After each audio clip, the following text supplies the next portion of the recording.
Should we do an introduction? Welcome Hi, to the new everyone. Uppsala podcast. It is Rain Raven. We got Sigvard Ufar, and we have White Wolf. We're all here this week.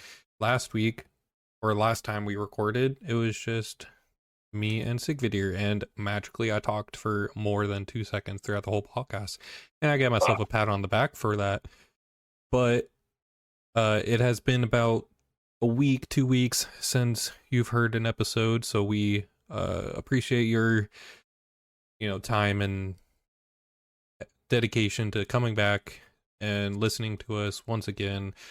We have not forgot about you, just timing, work, and human obligations takes times away from this excellent program we love to do each and every week.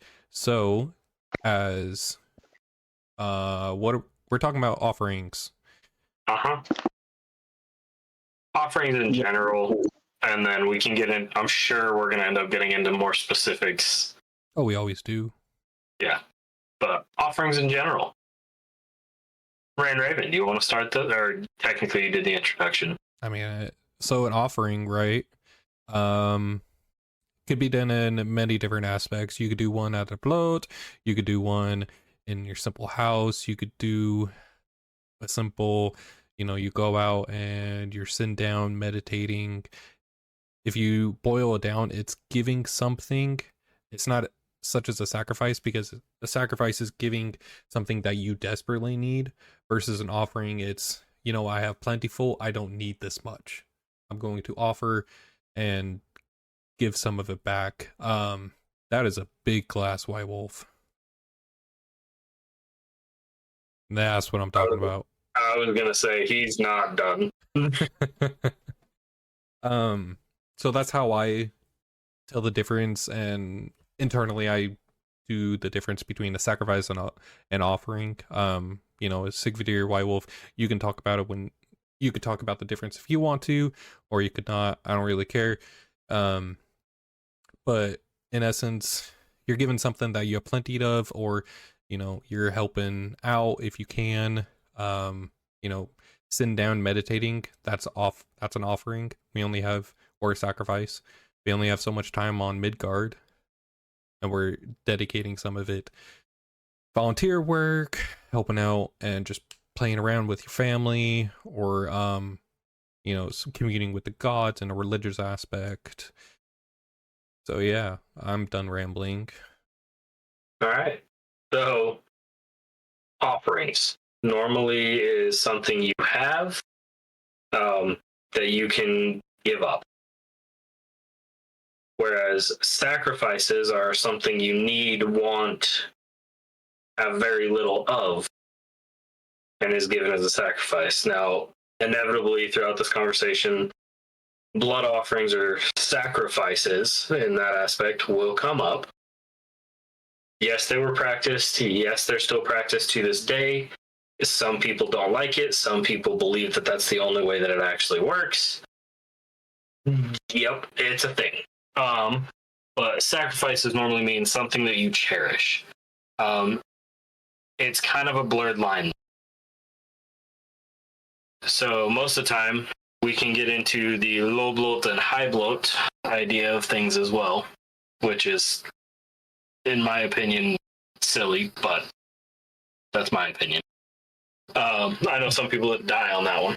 Do you mind going into that? Because I think I have an idea of what you're saying, but I don't know on the top of my head of what you mean by low bloat and high bloat. So, from my understanding, typically, a low bloat is an offering of food or drink that has already been prepared, whether it's ritually or just by hand. So say I cook a meal. I will take the best cuts from that, put it on a plate, and give that as an offering. That would be considered a low bloat. There wasn't any blood involved, outside of maybe the super rare steak that I threw on the plate and it's still leaking.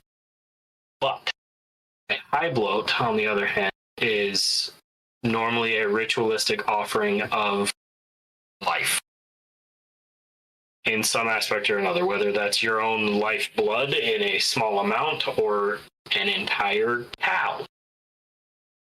that would be considered a high blood. There's like I said, it's kind of a gray, blurred line that's in the middle of those, because some people don't believe that if I cut my hand and bled and made an offering of that, it's not really a sacrifice of life, whereas I see it as it's a life energy and life force. It's go ahead, White Wolf. You look like you're running, ready to go. You're like focused. I've been for like 2 weeks. I only have energy right now. What I was gonna say was, to your point exactly, 100%. I agree. Low high bloat. It's been misconstrued and basically relabeled. Now, a low bloat is a symbol. High bloat is a bloat, right? So if you start practicing, or you have seen a practitioner or everything else, between the two things, it's very, very different concepts, realities, energies, everything around it is totally different. A bloat and a symbol, right? A bloat translates to blood. Blood means sacrifice. That's the sacrifice you give. And I really do, because I love the analogy that Sigurd said, is like an offering is something that's in excess. It is the disposable. That's an offering. A sacrifice is something you realistically think, I don't know if I can, but you do anyway. So that's the difference between a high bloat and a low bloat, is disposable or sacrifice. A symbol is disposable. You hail your ancestors, you hail maybe your neighbor next to you, your best friend, whatever else. You hail yourself. You do the minors of acknowledgement without sacrifice, just to honor that acknowledgement, which is great. That's a good thing. You should do that every night, all the time. Fuck off. But when you become to offer sacrifices, now you're talking about a little bit different things. High bloat and low bloat, one is only a bloat. One in this aspect is a sacrifice. One is a disposable offering. And I love the way he said it. So essentially, a bloat is blood, is sacrifice, is something you can't necessarily agree to afford to lose, but you do in any way for a larger cause or better outcome, right? Like, there's been a lot of controversy, everything with it. Anyway, not gonna. So I love that his analogy was the two. High bloat is a bloat. You go to Frey Taxi, Midsummer, you're these big heavy hitters, and you're like, holy crap, this is like a whole thing. Well, you can go to a Tuesday night and have a symbol at any time, and it can be just as invigorating. It can be just enlightening, anything else with it. Like, you're still involved. You're still feeling the presence. You're still feeling the power. You're still feeling the energies. But it's not a sacrifice. It's a gathering. It's a gathering of everyone saying, we want to give forward, not that we can't and we must.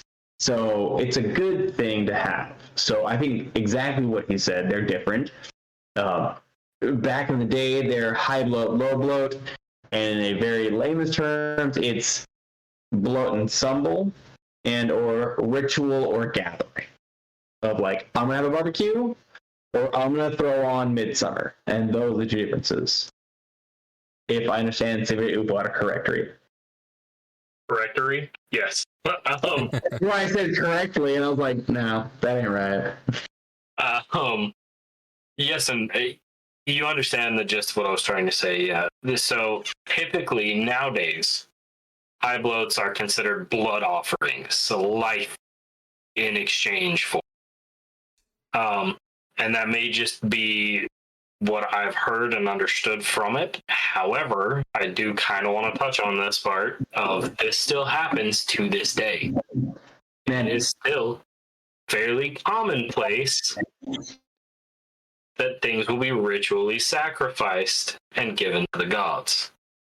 COVID really like upped that ante, right? Like, stay at home and die, go outside and die. Let's just die, bitch. Like, wow, damn. All right. Like, fucking ridiculous. So it still happens to this day. Now, historically, when an animal was sacrificed, yes, its lifeblood was given. You can see it in the show Vikings during what I thought to be a midsummer bloat, I believe, Or maybe it was it might have been Ostara. Was it Maybe when it she was Ostara. sacrificed the cattle, shut the head off? That was in a harvest, arguably Freyfaxi, but I think it was Ostara because I think it was during the plantation of the harvest. But I think you're at Ostara. Yeah, I think it was Ostara because I didn't see anything in the field. But the essence of what they were trying to do is they offered this animal and took bullies or bowls of its blood that was gathered from the animal and sprinkled it over the field. Now, science dictates that's fertilizer and it works fucking great. If you've ever used bone meal fertilizer in like a tomato garden, spot on, works great. But back then, it was also a sign of we need this harvest to go well. And the reason that blood offerings and life offerings were so common back then is they didn't have Walmart, Target, Aldi's, whatever grocery store down the road. If the harvest failed, people died. If the plants didn't grow, if the food wasn't there, if they didn't have it, people were done. There was nothing you could do. The snow came, you're dead. So there was this heightened level of, I need this to work or I'm going to die. So that's why they were so common back then, and part of the reason that they've started to drop off in today's day and age. We can go and work for 8 hours a day at fucking Walmart, and on our way home, we'll pick up our groceries and we're fine because somewhere in the world's still producing food, and we have all these trucks and trains and airplanes and shit. If I work at Walmart, would I go anywhere to go pick up my groceries, or would I clock out, go pick up my groceries, and then Yeah, go home? it's well, Raven, when you work at Walmart, I'll kill you. Don't worry. Well, that's mean. I'm just trying to make an honest day's work. You're welcome in advance. he needs that college, dude. Leave him alone. College and no, I'll kill you. He needs tuition assistance. You are rent fucking free here before you work for fucking Walmart. No, if anything, No. You'll put me on my farm and put me on your farm and start whipping me. Say, get back to work. When you make it down to Utah, you're gonna be running some tracks across my fucking field. I'm not gonna lie, but yeah. I've never driven a tractor, so it should be fun. The problem is you're an Oregonian, so I don't think you're like, qualified to do anything that's manual labor and or worth living for at a farm. Probably not, and I'm okay with that. Yeah, that's fair. Now, this isn't to shit on anybody that works at Walmart. If that's the job you have, awesome. Good for you. Push your job. You work for tyrants. They're terrible. Fuck you. You're a terrible human being. Being the cognitive theory of just universal development. They're just eating it. It's across the anyway. Isn't that what your job does? Now, shut up. The corporate Now, overlords. If you work at Walmart, try to get a better job. You have some work history. Hopefully you did good there. Switch jobs. Anyways, but back then, that's why it was so common that animal sacrifice was made, is because they didn't have fucking Walmart, Target, Smith's food at a grocery store. They had to grow their own.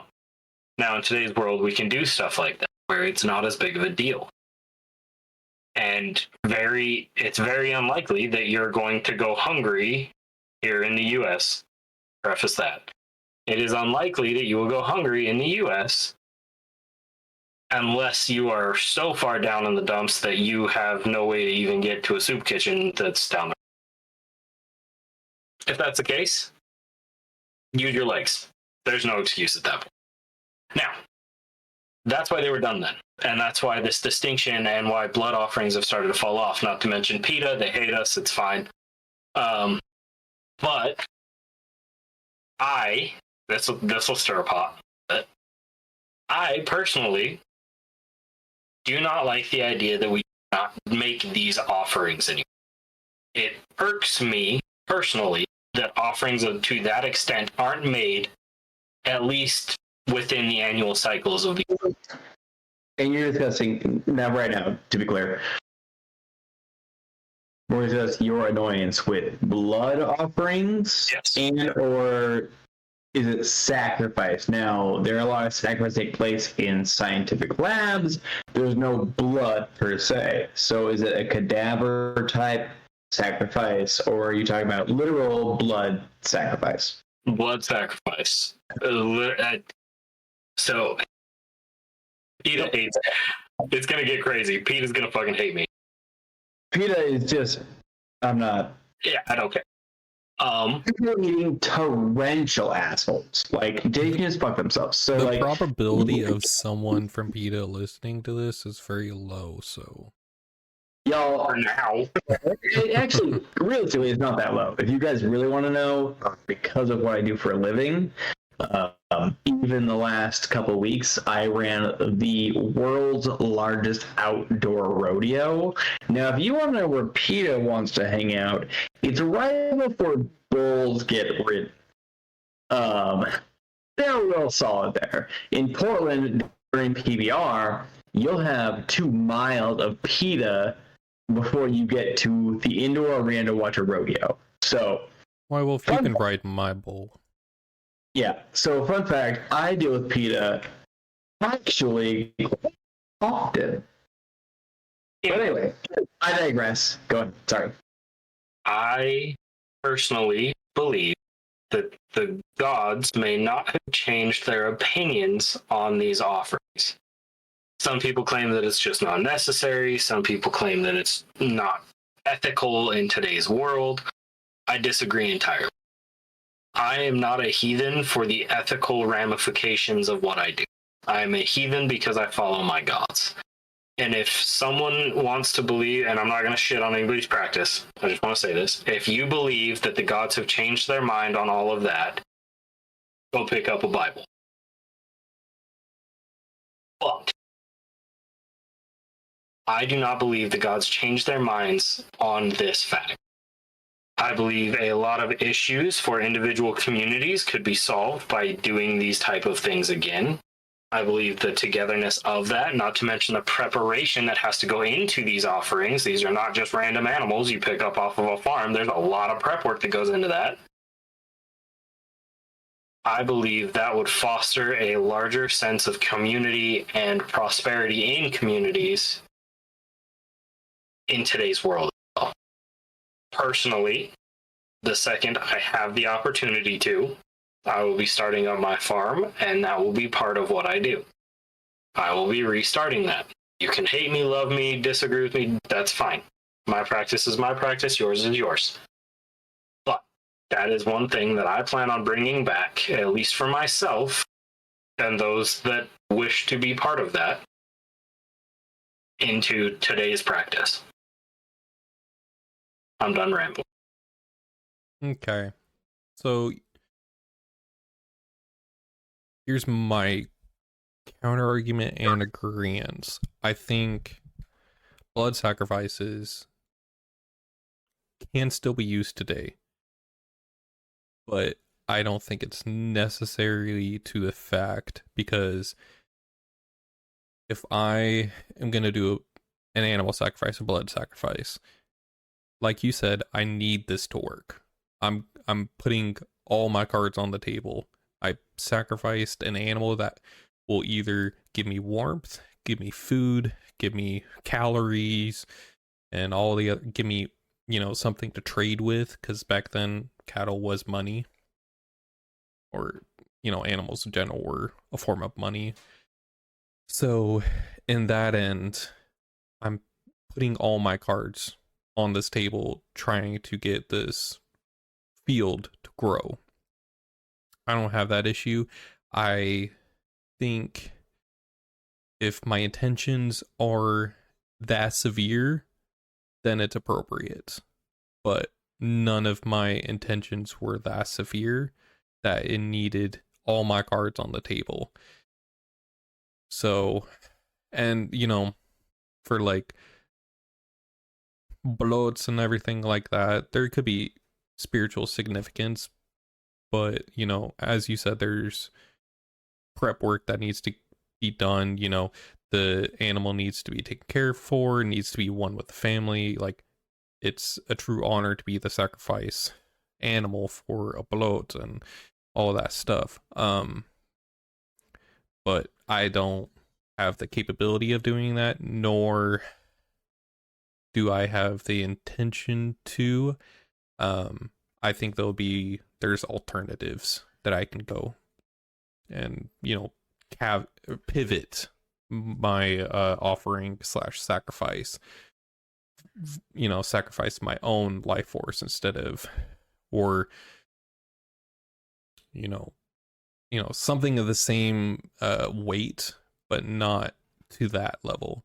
If I'm thinking of like an animal, sacrifice a fucking car. A car gets me everywhere. It lets me go to work. It lets me do what I need to do, go get groceries and everything like that. In my head, sacrificing the car, granted I didn't grow up with it, or I didn't make the car grow with me, but it has the same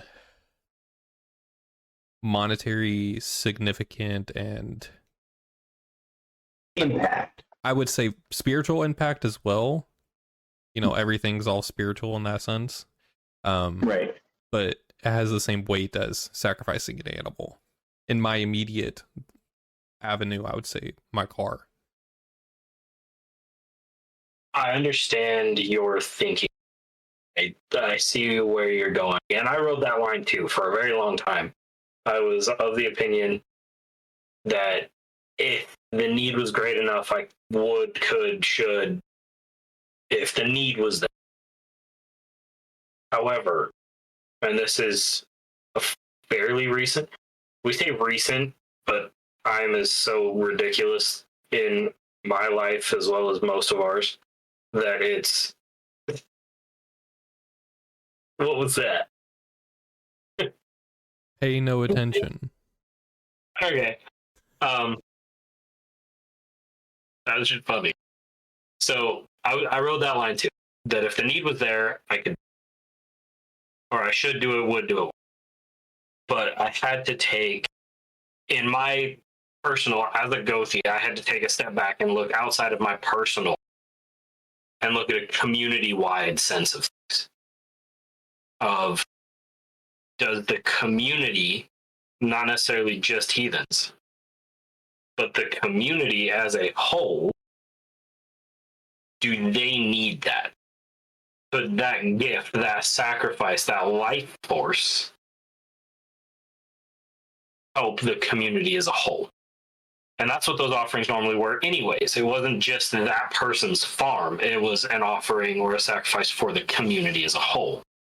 So when I took that step back, I realized that while I may not be starving to death, it may be something like that, or somebody else might not be starving to death, they still have, they're 2 months behind on their rent, or they're past due with this, or they have minimal food to put on the table, or they just lost their job, or something. In that sense is when it became necessary in my mind. I know it's been talked about in the recent past, again, 2 years ago, that there was a really hard farming year here in Utah. And it was an actual cognitive thought process and talk through with other people with, is it necessary now? Because a lot of our farming communities were starting to diminish and they were having a tough time of it. So possibly then that would be worth it. But then again, I took a step back and looked outside of just the farming communities and looked at business, home life, family life. Were the gods present in any of it? Were they helping? Is there something that we could do to draw interest and help our local community? That's where that took over for me, and that's why I believe they should still be done, mainly at the high points of the year. By no means should it be a common, every ritual thing, but Ostara, Midsummer, the Harvest, and Yule, in my opinion, there should be some form of animal sacrifice given during those times. That's me. I get what you're saying. And I see your points. And for the most part, I agree. The same thing with if you were to go hunting and, Yes. you're hunting and you're attributing the hunt to Uller or Scotty, sacrifice a part of the animal for that scenario. I didn't grow the elk or deer or whatever I was hunting. I didn't grow. Nature did. I'm going to give back. So it's, the love can still carry on. That's how I see it. The energy is pure. I don't know. Words are hard today. That's another excellent type of offering that a lot of people look over and don't necessarily pay attention to, is the hunting side of it. If you go on a hunt and it's for something important to you, if that's especially like people in Alaska or Montana, they hunt for life. It's to feed their family. They have a limit, something like 2 deer per household, and something.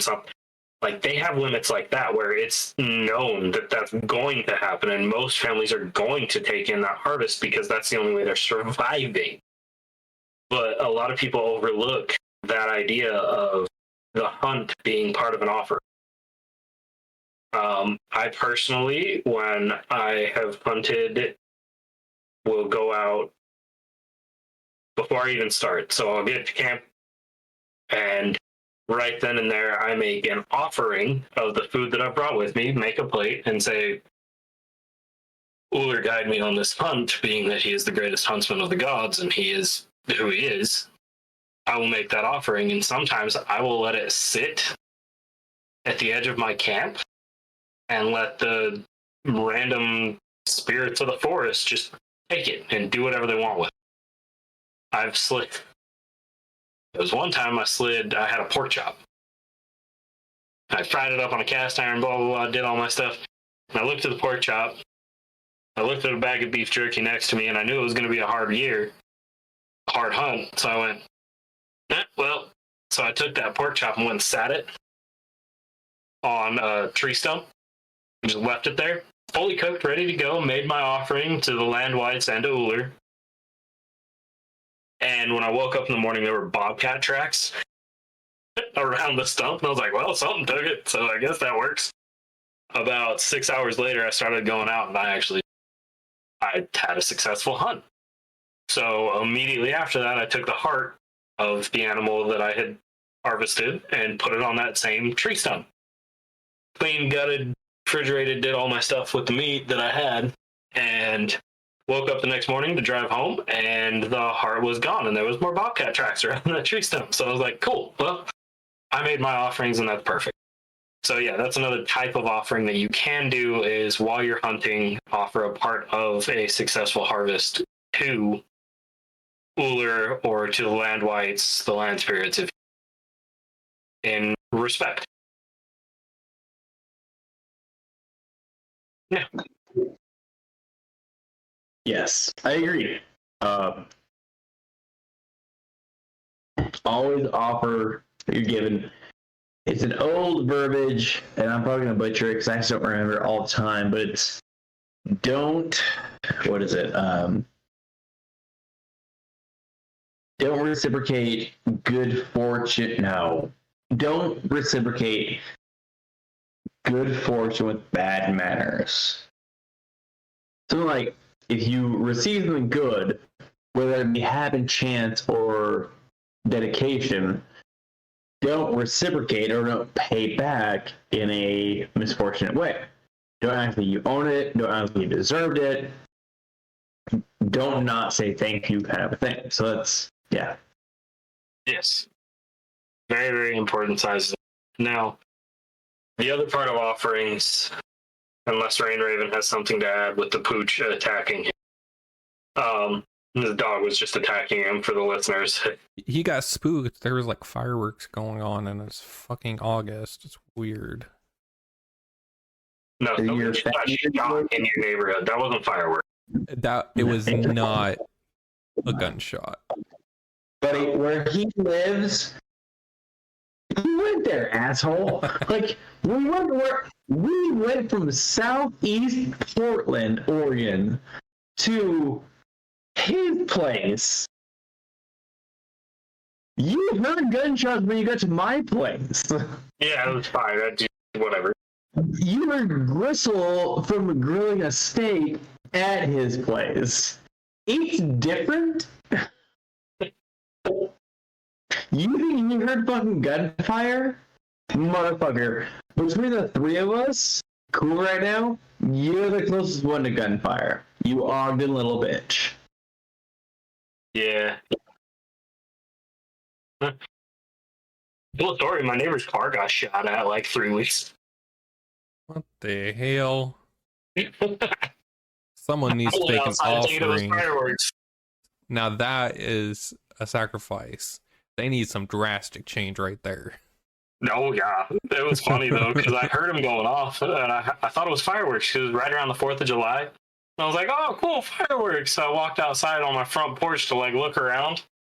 I didn't see anything, and I was like, ah, that's weird, whatever. Apparently they stopped.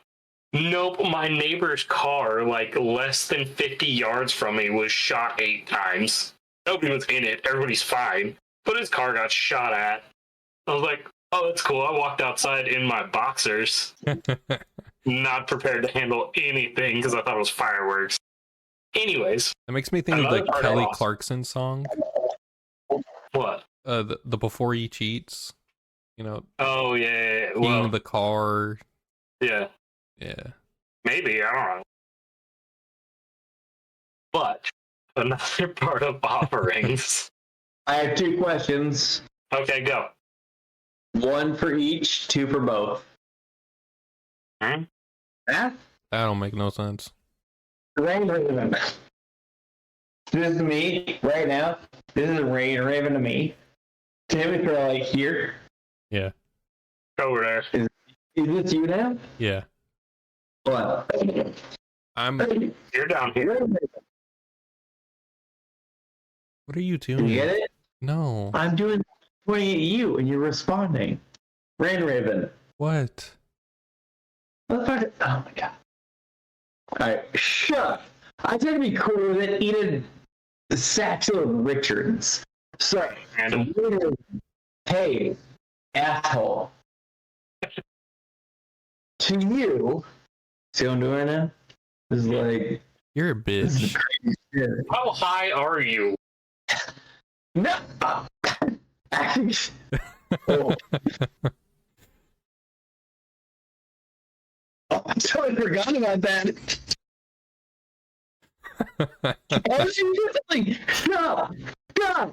No! Don't. Stop it. Okay. Rain Raven. According to Rain Raven's screen, I'm now looking at him. Shut up. I'm doing something. It's going to be good. He's so high. I'm so high. No. I forgot that I'm high. Shut up. Rain Raven. Rain Raven. What is an offering to you as opposed to a sacrifice? If you were to give an offering now, what would you give that would not mean a sacrifice? Oh my god, I tried so hard to see here. Do you know what he's asking? If someone gave me an offering, would I sacrifice it? Let me translate Hi White Wolf. For you, at this moment in time, what would you consider an offering, but not a sacrifice? In your position, say you were to do a ritual, yourself, what would you consider to be an offering, but not quite a sacrifice? For the definition that we laid out. Yeah. Okay. I'm gonna do purely food. I'm just gonna use that as my barrier of like what I'm talking about. In my criteria, anything in my fridge and freezer would be considered an offering. Now, what I would consider a sacrifice would. All right, I lost my job. I'm going hunting because I need food. I need to fill my freezer. I sacrificed a quarter of the ribs or, a back strap or something like that. that would be a sacrifice. That is one hell of a prime cut to sacrifice. So, all right. I mean, to my understanding, sacrifice, like, I'm giving a prime cut. I 100%. Yeah. That's dope. I would give the cream of the crop. I need this shit to work. As a hunter, now that my screen's not blurred, you guys can see the safe in the background. I'm a hunter. As a hunter, I can legitimately say offering a backstrap, solid plan. Yeah. That is a prime cut. Now, to me, I deal personally in a hunting situation. I deal with more of the vital pieces, the essence, also the heart, or something similar to that, the life-giving force of the animal would be my offer or my sacrifice. But yeah, I agree with you. No, I could see that. You know, the heart, the lungs. I mean, you could technically do like a liver because, seeing you could wrap the liver around certain parts of the animal, and you know, it's seen as a delicacy with that. And it's a great way of cooking. More than just a delicacy, my guy. Liver and onions. Yeah. But to me, I would see the prime cut being weighted more spiritually and because, you know, given the heart and the lungs, follow my train of thought, is like the life energy, so it's very spiritually, fucking words are hard today, spiritually intense. Yes. When a backstrap is the prime cut of the meat, is like, damn, you going hunting to, you know, eat some good shit food, and, you know, give them the cream of the crop. In my head, it's an actual sacrifice on my half because I'm giving a part of what I was looking forward to. So, yeah, I agree with you. What do you want, White Wolf? Answers? Well, you were either there or gone. I don't know, but I gave my answer. Anything in my fridge, freezer would be considered an offering and a hunt. The liver, the lungs, the heart, backstrap, I would consider a sacrifice. Okay. Or if I need it for like this, like if I was hunting an otter and sacrifice the pelt to keep me warm, and, you know, sacrifice part of that to not keep me warm. I'm sorry, did you say you would sacrifice an otter's pelt just to keep you warm? No, for the significance. If I need the otter's pelt, or, you know, the elk's pelt to keep me warm and everything, you know, to help keep my household warm, you know, as a blanket or anything like that, you know, it would be a sacrifice in that context. So if you were to take an otter's pelt off a living otter, what would be the sacrifice you would give for the pelt? Yeah, that one.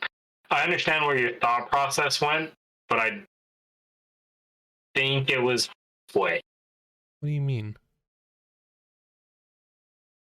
What would I sacrifice for the pelt?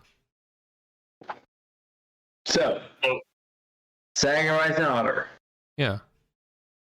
How do you pay back the otter?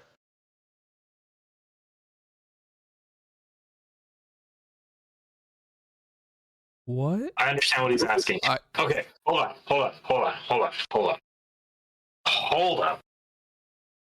So, if you were to go hunting for an otter for a warmth for its skin, right? That's the premise of this whole thing. Yeah. would the offering itself not be the time spent away from say it's to keep a child warm? Since most children will fit in an otter skin, you could probably put their arms through it if you want and say all that. Say it's to keep a child warm. Would it not be a sacrifice of your own time, your own warmth, your own work to keep cutting wood for fire, that kind of thing? Would that not be a sacrifice to gain the otter's skin in order to add an additional layer? In my point of view, both would be a sacrifice. I'm going hunting for the otter skin so I don't have to burn as much wood in this context, but I'm sacrificing the otter skin so I can get better luck in some aspect.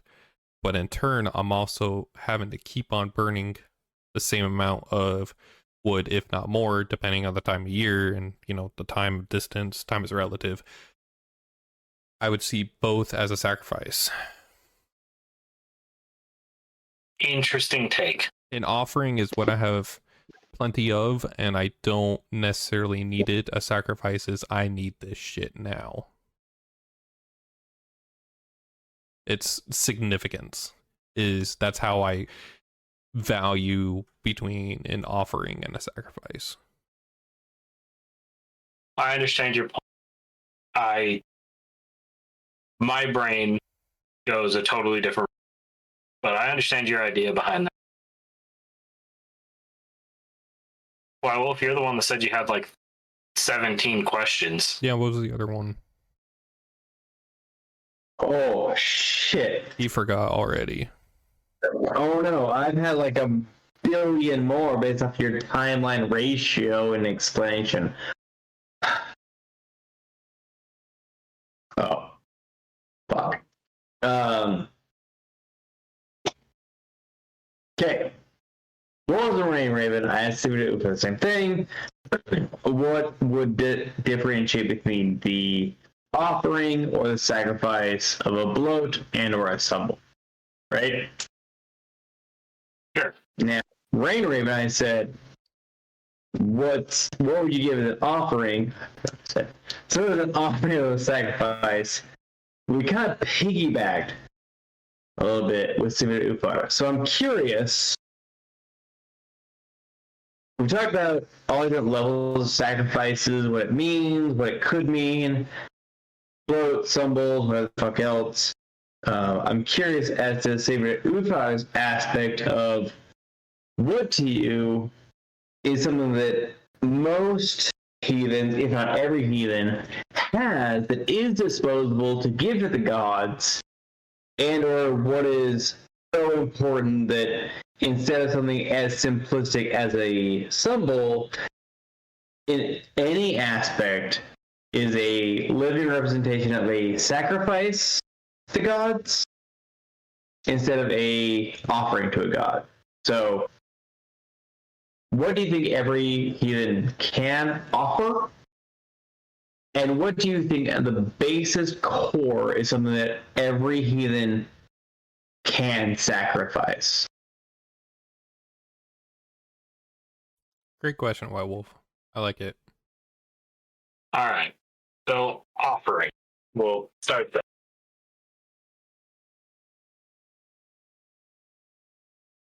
Offerings can be extremely, extremely simple.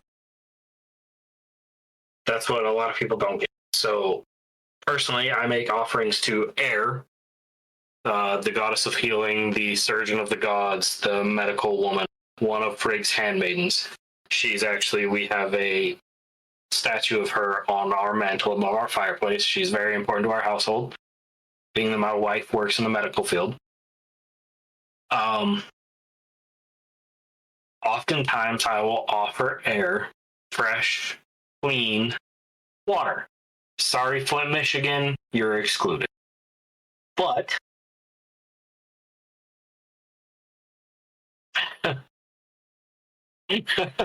You fucking killed him.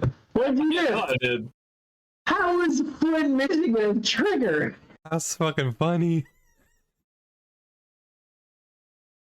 I still want to know who the fuck White Wolf was talking to 15 minutes ago when he looked up into the middle of the room somewhere over there. Flint, Michigan. Okay. So fresh, clean, clear water is oftentimes an offering. I oftentimes make an offering to air with stuff like that.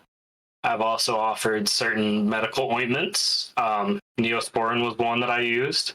There was willow bark that I've used in an offering before. So those are a little more rare-ish outside of like the antibiotic ointment. But fresh, clean, clear water is available to most people, even if it is bottled. That's something that you have that most humans cannot live without. I would argue no human can live without it. I was just about to say, any human can't live. I want to say it's 4 days without water, but they can live 3 weeks without food. 3 days. No, food's bullshit. I did that once. It was at a high school, and I ended up in the soccer field, and I saw something that was like SpongeBob SquarePants-y, but we'll talk about this another time. Food is different than water. Water can go for 3 days. Food can go for over 7. For the record. Kind of what I just said. He said 3 weeks. Oh, same shit. Yeah. Anyways, most people have access to fresh, clean, clear water. That can be an offering to many different gods or goddesses. I've used old water and made an offering to Scotty with it. So water in and of itself can be an offering. Sacrifices. This one again will vary between. It depends on your level of willingness to go that far. I can speak personally on this one. However, individuals will have different answers to this question on what a sacrifice is. To me, the only thing that would be, I guess there's two. There's 2 things that I could make and give as a sacrifice. One of those things is my dogs. I'm never going to do that. That is off the table for me. The other, oh yes, it is off. Go ahead, put your hypothetical in there. No. It's just a connection. DOGS or GODS? What was that one? Dog. Like woof woof. That was it. So one of those is my dogs. They would fit the bill of a blood sacrifice. The only other option that I currently have that I'm actually far more willing to make an offering with is my own blood. I've done it in the past. I will probably end up doing it again. It's a thing that I've done fairly frequently over the years. I mean, fairly. Kinda. But yeah, my own blood would be the only other thing that I could make as a sacrifice. My own life force being, in essence, what I'm giving. Did that answer your question, Werewolf?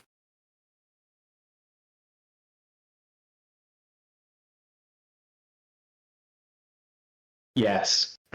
Yeah, I mean, it does. You know, there's a lot of things we dissect, as we all say, but no, the question comes down to what we talked about earlier is offerings and sacrifices. Like, when is it appropriate? When is it not? At what point do you draw a line?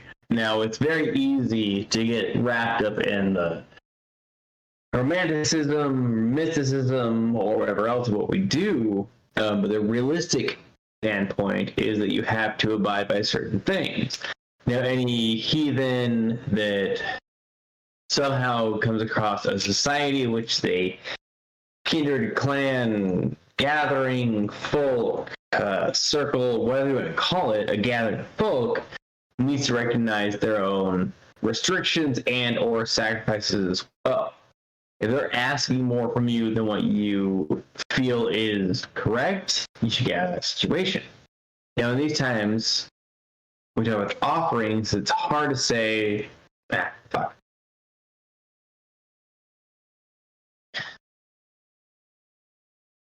So, to answer White Wolf's question as well, Thanks.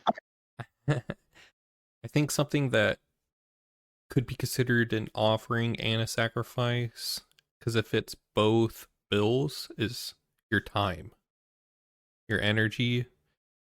Every individual, regardless of social status, economic, you have time to give. You only have so much time on this earth. That's why I think it's a sacrifice, because you can't gain it back. But it's also, it's not the same significant value in my eyes as, food. And, you're only drinking water you have. That would be a sacrifice in my eyes.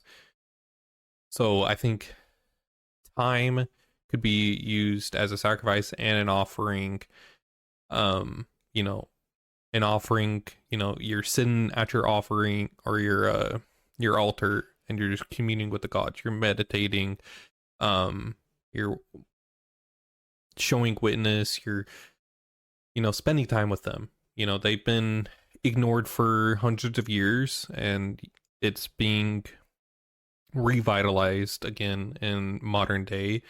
Be like, hey, I just want to know, it's been some time since, in the grand scheme of things, it was some time you got worshipped.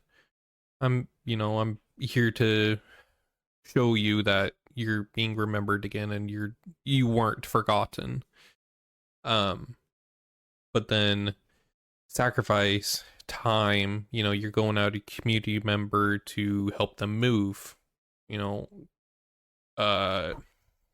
spend 2 weeks on a bloat and you're focusing all your downtime instead of relaxing and recouping and your own mental health wise.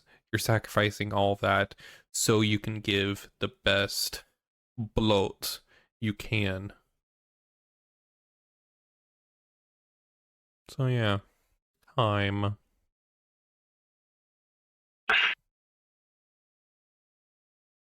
I see what you're saying. Disagree with it being a sacrifice, though. Just personally, I struggle with finding time to be a sacrifice and not an offer. You're right. We have a limited amount of time in every day, in every hour, whatever. We do. We have a limited amount of it. But to me, it is harder to make that sacrifice. No, I get it. I offer my time freely in cases to members of the community and to others throughout my go through past and throughout my life. I've done that. I wouldn't count it as a sacrifice, though, if that makes sense. It's just, it doesn't hold that same meaning to me. I value my time like fucking crazy. Oh, no, my time is really, really important to me. And I guess in certain specific aspects, I would consider it a sacrifice, but not so much of the time, but as a father and husband, that a sacrificing relationship type thing. Because I've been called at 1:30 in the morning on go through shit, and I've had to bounce. I had to get up and leave my family, in some respects unprotected, even though my wife is a dead shot and she could handle her own damn business. Don't get confused. But I'm no longer there protecting my family. So to me, that would have been part of the sacrifice. But the time, I get what you're saying. And as an offering, absolutely. Absolutely isn't. But just as a sacrifice, I find that. But that's me. Yeah, no, that was just, the first thing that came to mind. You took blood, because I want to say why Wolf's question was, what can everyone give on an offering and a sacrifice? And you did blood, so I was like, all right, what's something else that everyone has? And the only one that came that made the same significance as blood would be time. And that's how I see it. And you're right, I'm right, we're both right, in our own different values. And why Wolf? What's fun to think between the two of you is time and blood. And you're like, oh, it's the same thing. But think about time and blood are literally the same thing. Explain. Like, you only have so much blood and time. And they pump and they flow. I argue. And the nurses, but like, what you said is time and blood are literally the same thing. I argue you can make more blood. You can't make more time. Bullshit. I can go from here to Hawaii. I'm 3 hours back. Not in your time, your lifetime scale. No, in my lifetime, it's now 11 a.m., but I left at a later date. If you're only on the Earth for 50 years, you spent 6 of those hours flying to Hawaii and back. You spent 6 hours of your 50 years total. Yeah. To try to prove me wrong. But how many hours cut off of the year? It's not a 50 year. It's a 49.56. So I did travel time, and I did not make that 50 year. I made it under the cut based off time travel, based off sun and earth. No. So You're not a big math, my guy. No. So Utah to us right now. Right now. You come here right now, different timeline. Where do you live? It's 10:38, right? Yep. So if you snap a finger, be here, you gain an hour of your life. And then if I come back, and you can use that hour to catch up with the hour you left. And if you snap back to the other part, you're now 1 hour behind. But the point is, you can time travel.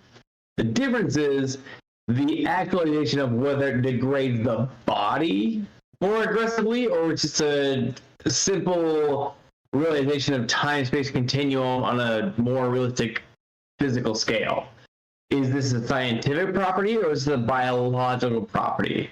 And then what is time? Does time erode the body, or does time erode the situational awareness? Is it the plant that dies, or the you that dies, that makes time travel faster or slower? Okay, I don't know if it's just been the 2 weeks we've been absent for podcasting, or it's the half drink I've been drinking. I have no idea what the fuck you're talking about. I think I understand what you're trying. I think I understand what you're trying to say. He's trying to use, but you're wrong. The daylight savings thing and as time travel. I think daylight savings is the time zone. But what I'm saying is, you can't make more time of your time on Earth. But can you make less? Yeah. No. You can't make less because you're here for the minute seconds. Everything's calculated. You can't make it less. You can't make less time. You can't make into fate and shit like that. Exactly. So... Then what are time zones? Yeah, but it's still the same. Mm-hmm. It's not. If I leave today, now, and go to Hawaii, I'm 2 hours behind. I get there the same time I left today. I've lost no time, according to the Earth and timelines. I left and landed the same moment in time. No. According to the rotation of the Earth and the axis, and everything has to do with time. Technically, no. Zero time. Because Hawaii's in the same time zone as we are. Here's goddamn Japan. Here's where you're fucked up. You're putting way too much faith in the hands of a clock. Okay, I just fucked up every Gen Z kid in here that may or may not ever listen. The hands on a clock. You're putting way too much faith in the hands on a clock and not in the rotation of the Earth. Do you realize there's not 365 days in a year? There's 366, and there's not 24 hours in a day. It's actually supposed to be 25. Are you going to teach me a leap year like I haven't been alive for decades? You're trying to prove that time travel exists by going on an airplane. Tell you what, we've done it together, and we drove there together. But we did not time travel. If you get a timer, get a timer and you go, how many hours did it take you to go there? It took 12. All right, what does the timer say? It took me 12 hours. I spent 12 hours on the road going to this place. Right, going from A to B was 12 hours, but it changed the time that existed at the time you were there, right? It changed my day schedule because I decided to eat dinner 1 hour early. It did not change the amount of time I had on Midgard at all. So, Peter, to you, if you came here right now, do you believe you would gain an hour in your day or not? No. Technically, he would be losing time. How? Because he's driving here. No, I said up here. Like legit. Like, if he's like I Dream of Genie or Hogwarts shit, just up here. Right now. Okay. Right now, it's 10:43, his time. Boom. 9:43, right next to me. Did you gain an hour? No. Why not? Because that's based on a human concept of a clock. But that's how you age, right? No. You don't age based off... You can't map out the age of a human being based off a clock? You absolutely can. Nowadays, you can map out the age of the human based on the time on the clock. For example, I've been alive for hypothetically 53 years. Okay. I know how long I've been here. That is full rotations of the Earth around the sun. Okay. It's weird science shit's getting involved now, so I'm going to have to fucking rack my brain back to 8th grade. Okay. But the rotation of the Earth around the sun is what dictates our year. I did not gain or lose any time by traveling on Earth to you. That is based on the time on a clock, which is actually wrong according to science. So no, I did not age backwards. No. I kind of want to just do something separately that's equally chaotic, but makes me super happy about life I'm not going to. Okay. That's great. So, neither gained nor lost in a circular motion around the sun. Now let's talk about the Aesir and in Asgard. We've kind of talked about it once or twice before. Not a whole lot. This isn't in-depth. This is not a fucking dick measuring contest where I get into that shit. There is an understanding that time itself travels and or occurs differently in Midgard as opposed to Asgard. Is a very controversial, unverified fact and or gnosis. This is a common debate that takes place. So the time coming now, it's like dog years, but opposite, right? The dogs see us as dog years, and we see the gods as dog years. So, what are your thoughts on if here in Midgard in our universe that travel the same timeline, as opposed to what takes place and what do you believe the timeline looks like in Asgard? Okay. You're talking along the lines of the whole a human being could take, what is it, 3 to 7 steps into Asgard, and by that time they would turn to dust? I want to say 6 because it's the same steps that Thor takes before he dies. Something like that, yeah. I just want to make sure I was understanding where you were coming from. I do not believe that has to do with time so much as environment.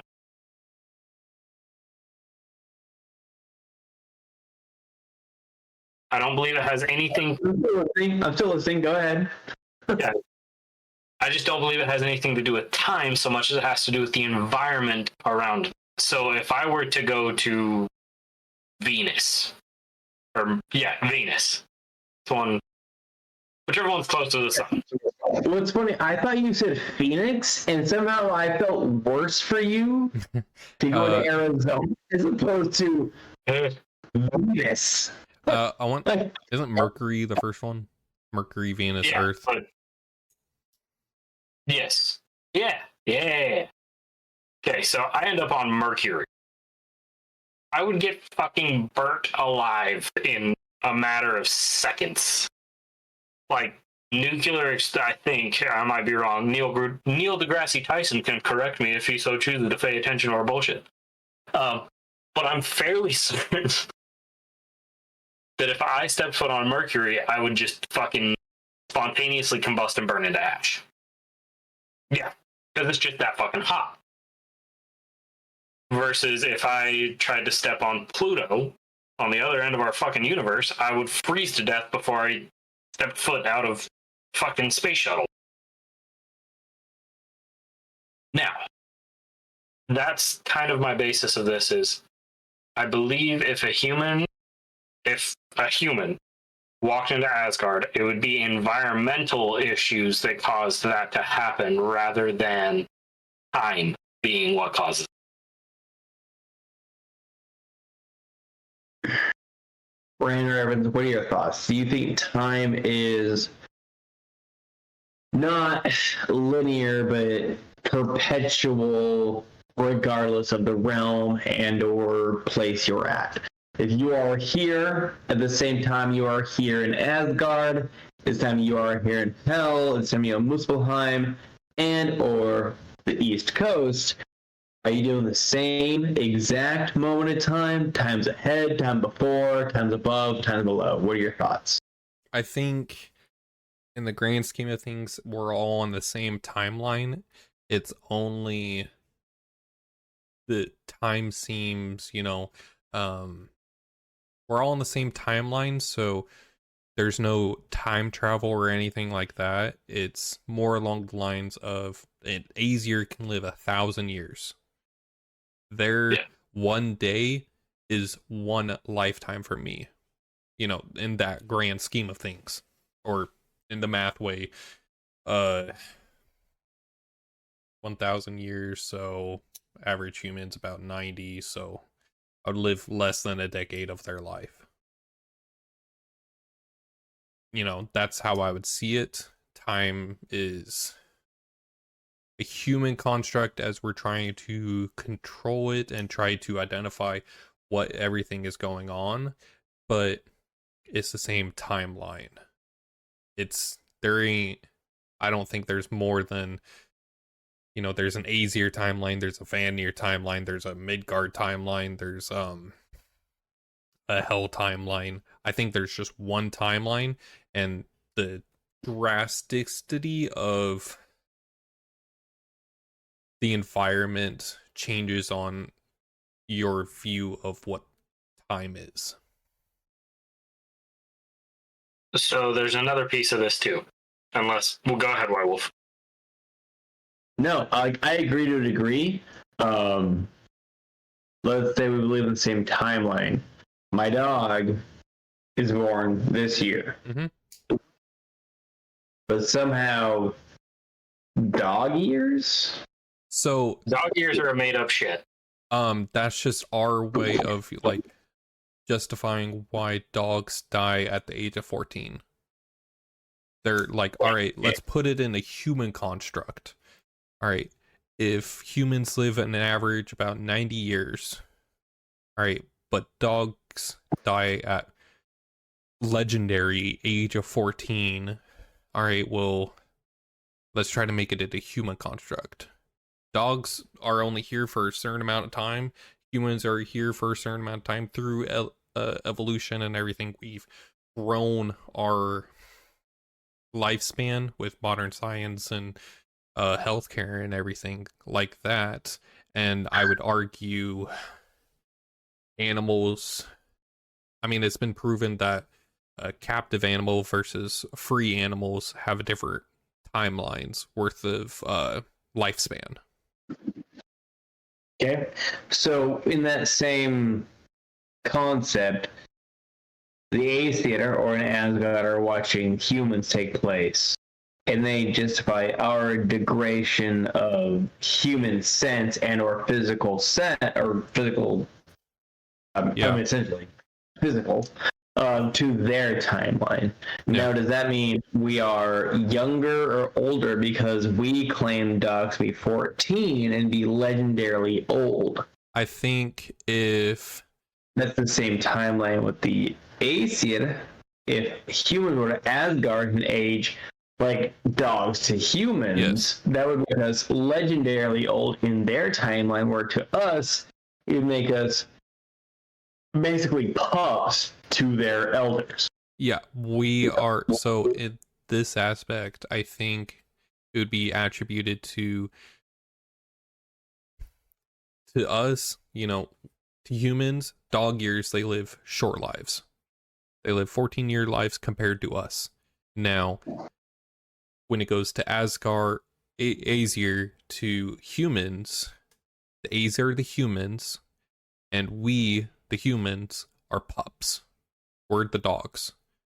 You know, So in the grand scheme of like how I'm trying to boil it down, you know, if the Aesir had our same timetable of 90 years and their few of 90 years, and we, the humans, live 14 years, the Aesir's point of view, they would be like, the humans live short lives.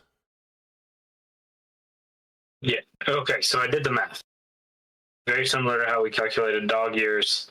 So you take an 80-year-old human, divide that by the 14 years or whatever, and that's where you get that 7 or something. Mm-hmm. I think the actual thing was 70-year-old human and 10-year-old dog was fairly normal back then. That's how we get 7 years is a year for us, but it's 7 dog years. In the essence of the Aesir, we use the hypothetical of saying 1,000 years divided by the 80 years of a natural human life. We would age for every year that we're alive. We would be 12.5 human years to their 1,000, to their 1 year. Wait, can you, redo your math? Because in my viewpoint, the math was kind of weird. So So in Aesir's year, yeah, we'll take that. Yeah. In an Aesir's year, the human years to an Aesir year is 12.5, so 12 and a half years. So to them, they're looking at 1 year of their life, and a human child could be born and aged to 12 and a half years old. Oh, okay. So the average lifespan would be 12 and a half years old. Or that would be the maximum lifespan of a human, would be 12 and a half years old in the eyes of a Aesir god. Yes. Okay. Basically. Yeah. In a way, sure. Okay. I wanted to make another point with that, though, since somehow we got on a fucking timelines per you. We're supposed to be talking about offerings, and now we're talking about time. I know. It's fucked up. But the other thing we have to look at with this is the speed of the vibrations of the individuals. Time is forever moving forward. We know that. That doesn't stop, it doesn't end, it just keeps going. Time is time. Now, vibration of different things can dictate how they see time. I would argue in this case, being that time is forever moving forward, if you walked into Asgard right now, you would be sitting there watching them as just blurs, if that, because they are vibrating at a higher frequency, and therefore time moves slower for them and shows them that they can live longer because they have more time because they're moving faster. Kind of like the Flash and Tachyon, bullshit like that. And by the way, we're not putting the apples of Idun in this equation. We're just using, we're putting 1,000 years as a rough estimate. Yeah, that's obviously not accurate. Without the apples of Idun, it's probably close to 1,000 human years. That we understand a year, it's probably close to 1,000. Anyways, we also have to look at that with the speed of the vibrations of the Aesir, the Vanir, and whatever. They probably vibrate at a higher frequency, therefore they see us as moving slower than shit. But they, us, would be a blur of nothingness. And that would account for the time change. This goes down to Einstein's theory. I want to say it's Einstein theory of relativity. I might be talking out my ass. I don't know. Is that right? I know Einstein did do relativity. I don't know if, it's this thing that supports your argument. Regardless, the faster you move, the slower time seems to go. We see it in movies and TV shows. They've had science experiments done on it. The faster you move, the slower time seems. Technically, time is still moving at the same speed. You are just moving so quickly that it passes slower. Your perception of time slows down? Yeah. So there's the video of Quicksilver in the X-Men movie. Oh, yeah, X-Men yeah. Origins. Where to him, everything is dead stop, almost. But it's still moving forward. Everything's still happening. He's just moving so fast and moving at such a high frequency that to him, everything's just stopped. That's essentially how the Aesir would view us. If they are, in fact, moving at a different speed. This is all hypothetical. There's no confirmation of this. Don't take my words out of my fucking mouth. Don't call me crazy. Yeah. We have no confirmation. This is just another one of the theories that we have to go over because White Wolf likes to discuss time and how it's not real. And it could be currently possible that none of this is correct and they just eat an apple and they just stop growing. Yeah, and also, they get for like 20 minutes. I was like, we have about 7 more minutes left. I have said nothing on your rant. I know. Because you got me going too, asshole. We fight about this damn near weekly, and I think it's hilarious. And nothing changes. No, nothing changes. The same. Things change. I just learned to restrict and let you do what you're doing now. And saying, you talked a lot. I've said less than you have, and that's different. That is different for us.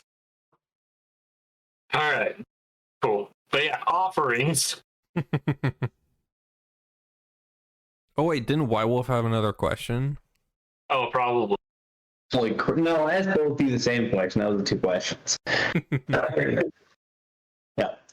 With offerings as an overall whole, as opposed to sacrifices, whatever else. I believe if you can give an offering, you should give an offering. It came down to a conversation that took place before our recording. It's I would say an intrinsic heathen belief and or ingrained maybe into our DNA that could be argued for who gives a fuck. I think heathens are built to last and built to share. I think something that is a offering takes place naturally in a heathen sense. The most heathen time, in my accurate, the most in my life, the most heathen time I felt like I was a heathen. I felt like I went far. I felt like there was like my most spiritual encounter, my most meaningful encounter, my biggest moment with the gods is when I connected and helped someone else. Not that I gave something of myself, not that I lost something, not that I gave my home away, I let someone borrow my car, but in my mind, the most heathen I think I've ever felt is when I connect and help another heathen. Now, there is something to say about Christians and whatever else, if you're helping the outside community, but I truly feel I've helped a heathen. That to me, it can't be described. It's dopamine beyond what I can actually control myself. This is something that I've intrinsically thought that said, heathens are built different because not only can you identify a heathen, because you know you fucking can if you know you fucking can. You run on the street and you peg out a heathen a mile away. It might be some new or old heathen, whatever else. But what builds that community is the intrinsic idea of saying, I will help you. I'm going to help you. I don't know you, but we need to strive forward together. So to me, with the offerings and everything else, I think we are built differently, and that's what unfortunately ostracizes us from the community that is so addicted to taking. So we deal with a lot of communities and religious beliefs and cults and religions and factions of things that say, gimme, gimme, gimme, fuck you. Where what we do is we're going to help ourselves and we may help you. We owe you nothing and you owe us nothing. But when we can, we will. Well, the other one is a demanding source. We are going to vampire you from your earnings, or we hope that you give back in the long run. And it doesn't matter either way. You could not. But when I help a heathen, it helped me more tenfold, or made me feel better than anything I've done as a Mormon, a Lutheran, a Buddhist, a whatever the fuck you want to call anything else. Flying spag monster bullshit. When I helped a heathen, I felt more heathen than I ever have reading a book, doing a bloat, giving an offering, making a sacrifice, or anything else. I think offerings are something that we sacrifice willingly and intrinsically, and in our DNA as a heathen culture, we give more offerings than we are given, offered to us. And that speaks volumes to who we are as a humanity and a people, as opposed to an expectation of reality to make ourselves look better in society. So offerings are huge, sacrifices are bigger, but always offer when you can, because you never know who you're offering to. I love that about heathen culture. I agree. I'm reading a book. Oh, that book. No, I agree with that. It is important. Offer when you can. As much as we are considered pirates with the whole take what you can, give nothing back idea of things, we don't. As often as people would make us out to be, as Hollywood made heathens out to be, we really don't do that much.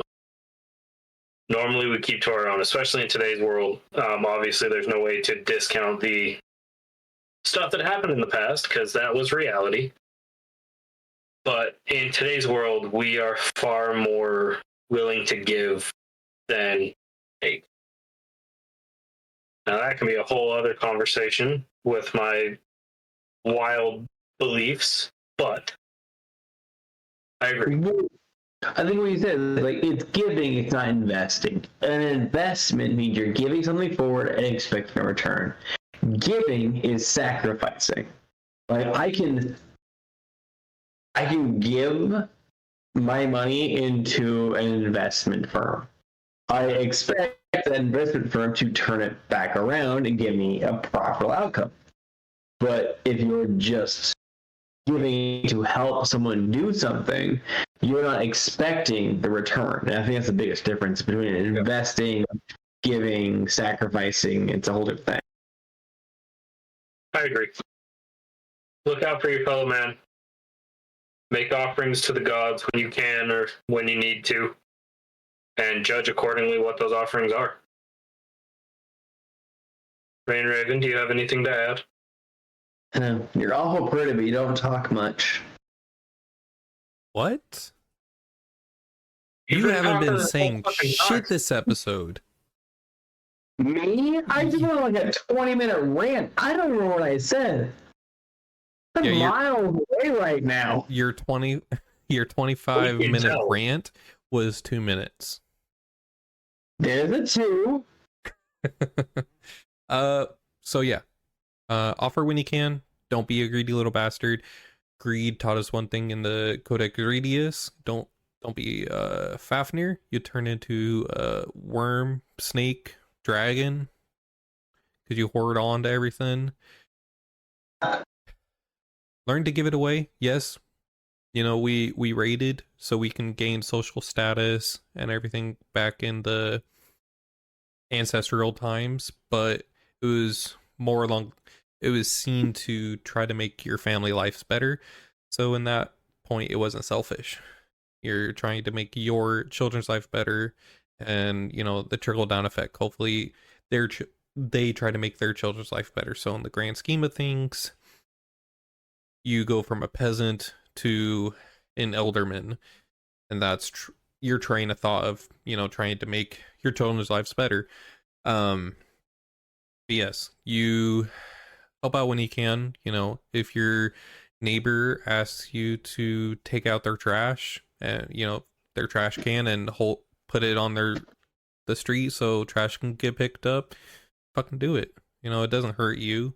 If anything, it helps you. You're fostering the relationship. You don't know the next time shit hits the fan and you need to count on your neighbor. Don't burn bridges. These guys are gonna laugh at me, but treat people with kindness. Be fucking nice. Like, you don't have to be an asshole. You're kind of an asshole. You're not wrong. Yeah, I know. But it's very not you saying that. I know. But I try not take things out like when you call an insurance company. Don't take it out on the dude or chick that answers the phone, or they that. Unless it's a spam call, then they knowingly did it. On the other end of the phone, it's not their fault. They didn't do shit. They're trying to scam me out of my money. So, full circle. Thayu is this, right? Wealth and luck?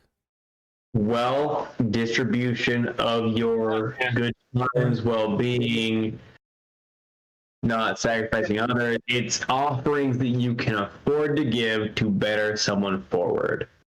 Yes. Thayu is a very good example of the discussion now, saying you have an abundance because of your dedicated hard work and what you deserve.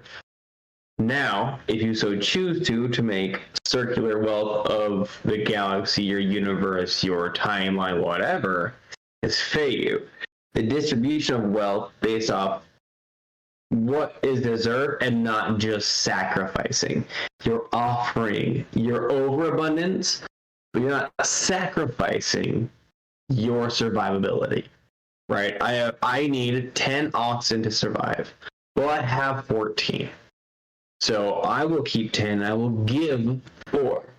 Now I will not sacrifice 5, but I will offer 4.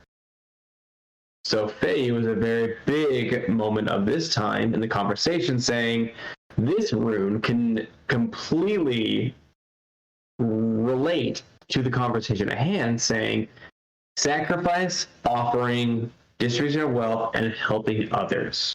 They're all independently different, and they can work together. So I think Faye was a very good takeaway from the conversation. A study of a rune, if you have not seen one before, Fayu is one that is overabundance in distribution, but not without sacrificing what you need for yourself. And when you think man, maybe I can't afford this drink, but I'm gonna buy that for that guy. Fucking don't. Keep to your tab, keep to your budget, stay true to you, and over time, maybe not immediately, but over time, you will be able to help a greater scheme of people than the individually you met one evening. But I think Fake is a very good example of the conversation we've had tonight. And on that note, that is the end of the New Uppsala podcast. We appreciate you guys coming in and listening and learning from us. If you feel like asking us questions, please do. And if you want to answer or ask us questions directly, you can go to our Patreon, patreon.com/New Uppsala podcast. And if you want to do it a sacrifice, what? Real quick, to the sign off. Rain Raven, what is one oodle plus one oodle? 2 oodles. 2. I hate you guys. What are you talking about? It's toodles. It's saying goodbye, you fucking asshole. But, you know, if you got plenty of money and, you know, it's not like you're giving away money to a pointless cause, you're helping us keeping going. So give us an offering if you so see it fit. Thank you. Yeah, you like that? Tie it all together. Don't sacrifice, but offer. Yeah. It's like a new slogan. You don't need to sacrifice to us, but you sure as shit can offer. I like it. Great. Oh, I love it. It's pretty good, actually. See you guys next one. Bye. All right. Love you, bye.